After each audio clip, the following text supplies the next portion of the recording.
Assalamualaikum warahmatullahi wabarakatuh. Kembali lagi bersama saya Pidi Muhammad Setiadi, dosen mata kuliah pembelajaran IPS di SD kelas tinggi. Pada kali ini Anda akan memasuki pertemuan keempat dan kita akan membahas mengenai sumber pembelajaran IPS SD kelas tinggi dan lingkungan sebagai sumber pembelajaran di pembelajaran IPS SD kelas tinggi. Sebelum kita masuk kepada materi inti, ada baiknya kita membahas pengantarnya terlebih dahulu secara historis, mengapa muncul gagasan untuk memvariasikan sumber pembelajaran IPS. Diketahui bahwa sejak era industri abad ke-19, abad yang lalu, pendidikan dirancang dalam satu ukuran untuk semua. Artinya, sekolah-sekolah yang dirancang dalam level-levelnya itu semuanya dirancang untuk membentuk sumber daya yang sama ataupun mencetak sumber daya manusia yang sama atau seragam. Sehingga sejak dahulu memang pendidikan ini, sekolah ini didirikan untuk mencetak sumber daya manusia. Dan sumber daya manusia ini diciptakan ataupun dicetak untuk mengerjakan pekerjaan-pekerjaan industrial yang sebenarnya memiliki istilahnya apa ya, pola kerja yang sama. Pola kerja yang sama, keterampilan yang sama. Jadi sekolah dituntut untuk menciptakan sumber daya manusia yang seragam. Sampai tahun sekitar 1950-an itu sekolah terus mencetak sumber daya manusia yang seragam dan kurang memberikan porsi untuk keberagaman potensi. Namun, memang pada saat itu kondisinya mengapa tidak menjadi masalah karena banyak orang hidup dan bekerja layak dan eh, istilahnya pendapatannya, posisinya, harga diri, self esteem dan sejenisnya itu sama dan layak. Seperti halnya kita di masa sekarang bekerja layak-layak saja. Bahkan namun ada ke istilahnya apa ya? Ada satu hal yang membuat kita mungkin agak aneh karena keterampilannya itu seragam dan terbatas. Bahkan anak-anak yang sudah lulus SD pun sudah bisa mulai bekerja karena keterampilan yang dibutuhkan oleh industri saat itu adalah keterampilan yang sama, membaca, menulis, berhitung, seperti itu. Namun, semakin lama, sejak sejak tahun 1950-an, di luar sekolah terjadi perubahan drastis pada seluruh aspek kehidupan sosial. Nah, sementara itu di dalam sekolah selalu muncul tuntutan, entah dari mana ya, untuk tetap konservatif, mempertahankan kebiasaan tradisional yang belum tentu sesuai dengan kebutuhan siswa di masa depan.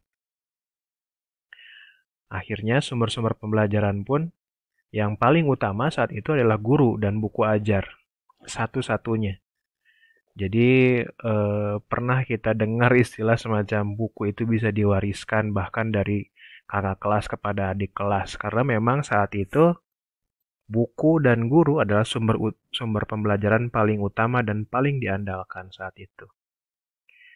Namun pada perkembangannya ya guru harus perlahan meninggalkan statusnya sebagai satu-satunya sumber pembelajaran mengingat eh, pembelajaran IPS terutama harus merespon perkembangan sosial sesuai dengan prinsip kontekstualitas yang pernah kita bahas di pertemuan sebelumnya.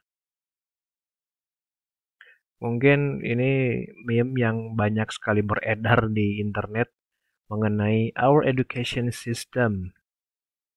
Nah, di gambar yang pertama di sebelah sini ada sekolah itu seolah-olah menyamakan aspek kelulusan setiap siswa dengan satu keterampilan yang sama. For a fair selection, everybody has to take the same exam. Please climb that tree. Kalau kalau monyet mungkin bisa naik ke atas apa ke atas pohon. Bayangkan dengan gajah, pinguin, ikan, singa laut, burung ataupun anjing. Mereka mungkin berpikir dua kali bagaimana caranya mereka memanjat pohon padahal mereka tidak bisa dan memang naturalnya mereka tidak bisa. dan sekolah dipandang sebagai pabrik yang mencetak sumber daya manusia yang seragam. Lalu siswa-siswa kemudian ditempatkan pada common core yang sama. Padahal kan mereka memiliki potensi dan juga masalah sosial ataupun fenomena sosial serta status sosial yang berbeda-beda. Artinya mereka dipaksa untuk masuk ke dalam kotak-kotak common core yang sama. Itulah alasan kemudian entah Albert Einstein, entah Stephen Hawking yang pernah bilang, everybody is a genius, but if you judge a fish by its ability to climb a tree, it will live its whole life believing that it is stupid. Artinya, semua orang itu sebenarnya jenius.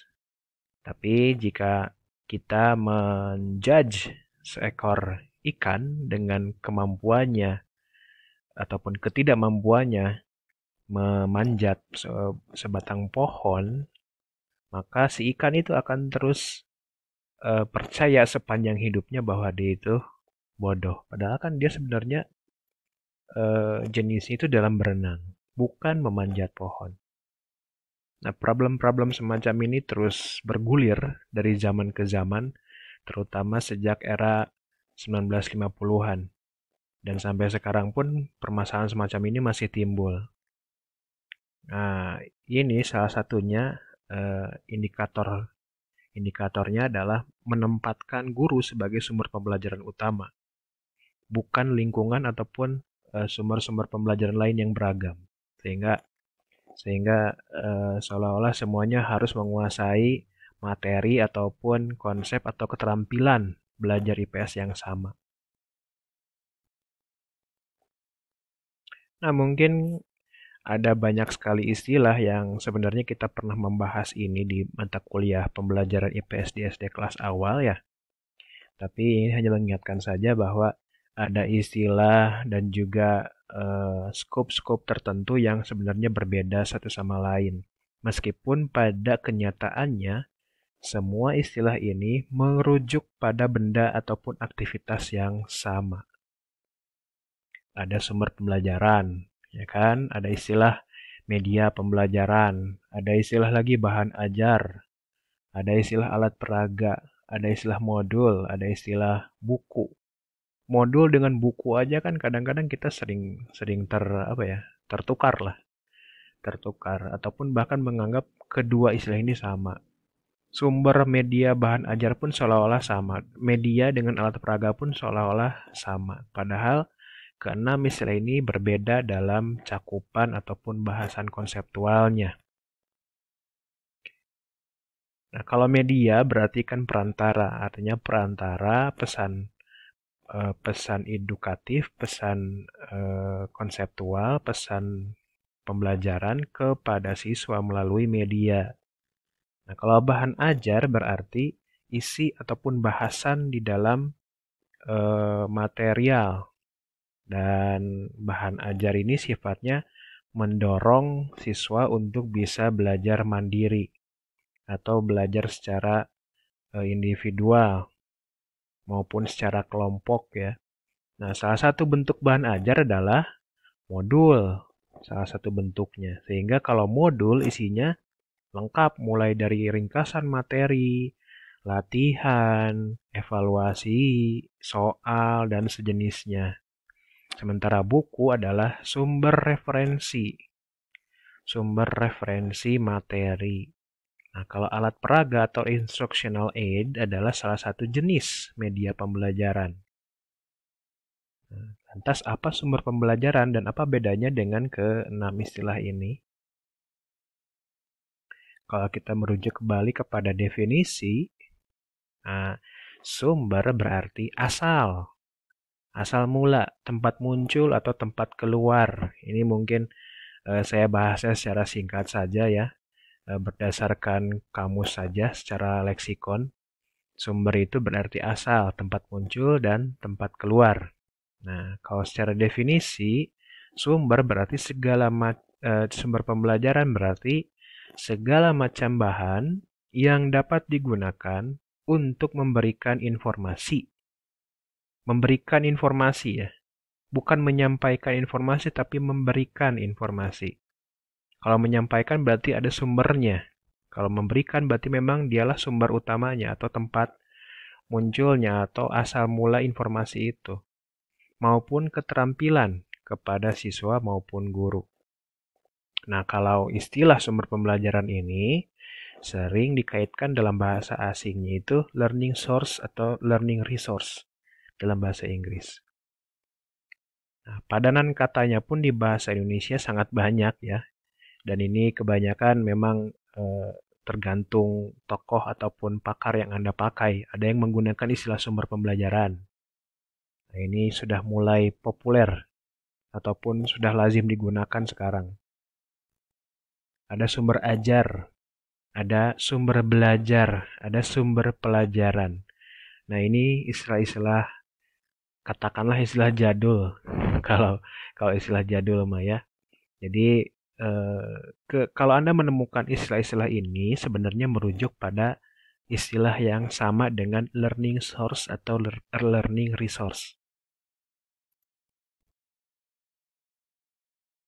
Nah, karena sumber pembelajaran adalah asal mula ataupun tempat muncul informasi, maka itu berkaitan dengan objek kajian IPS yang mencakup manusia dan aktivitasnya. Nah, maka kalau objek kajian IPS adalah manusia dan aktivitasnya, sehingga sumber pembelajaran IPS pun bisa berasal dari manapun, mulai dari benda, manusia, makhluk hidup, fenomena, peristiwa, masalah, dan semua ini muncul dalam manusia dan aktivitasnya. Sehingga tidak salah jika kemudian Sumaatmadja, Pak Profesor Nursid Sumaatmadja mendefinisikan sumber pembelajaran IPS itu tidak terbatas, meliputi objek kajian asli maupun representasi objek tersebut. Ada kalimat, ada kata representasi di sini ataupun istilahnya apa ya? Kalaupun bukan sumber asli, bisa berupa representasi, baik itu tiruan ataupun sejenisnya. Nah, ini adalah count of experience atau kerucut pengalaman. Ini adalah teori dari Edgar Dale.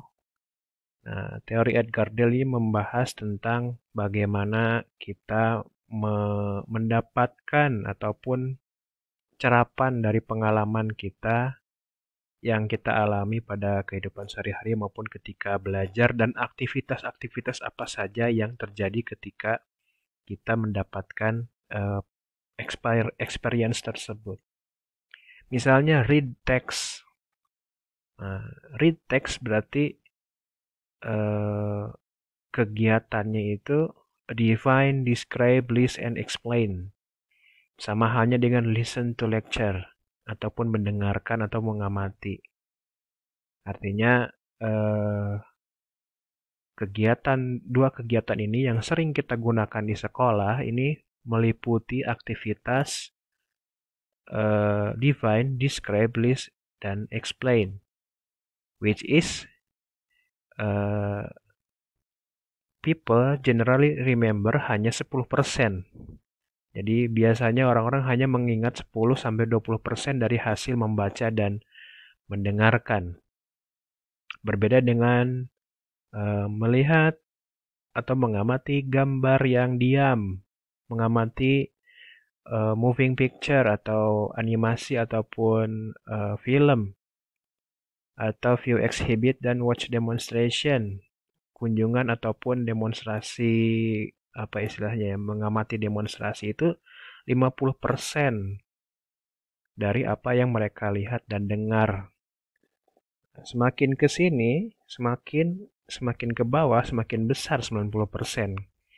Dan endingnya adalah do as they perform a task.